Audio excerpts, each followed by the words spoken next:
Hello friends, welcome back to the new video guys. In this video guys, I am going to show you guys how can you disconnect Bluetooth speaker to your Infinix phone. Guys, you want to disconnect guys your Bluetooth speaker to your Infinix phone. So as you can disconnect it, and guys now let's see how to disconnect Bluetooth speaker to our Infinix phone guys. In this video guys, I am going to show you friends. So before starting video friends, I want to tell you guys if you need my channel, so I first of all go and subscribe my channel, click the bell icon and like my video. So guys now time to start video. First of all guys, we will on our phone setting to disconnect our Bluetooth speaker.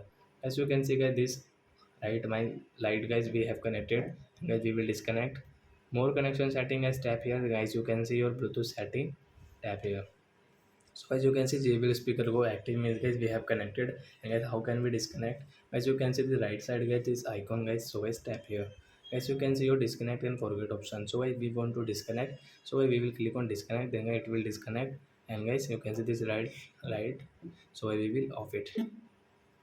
So guys, speaker has disconnected to your phone, then guys you cannot use your speaker with your Infinix phone. So I hope friends you have understood how to disconnect Bluetooth speaker to our Infinix phone. So that's it guys, thanks for watching. So guys now we will meet on next video guys with new topic. Before going guys, please comment, like my video, subscribe my channel. Bye bye friends.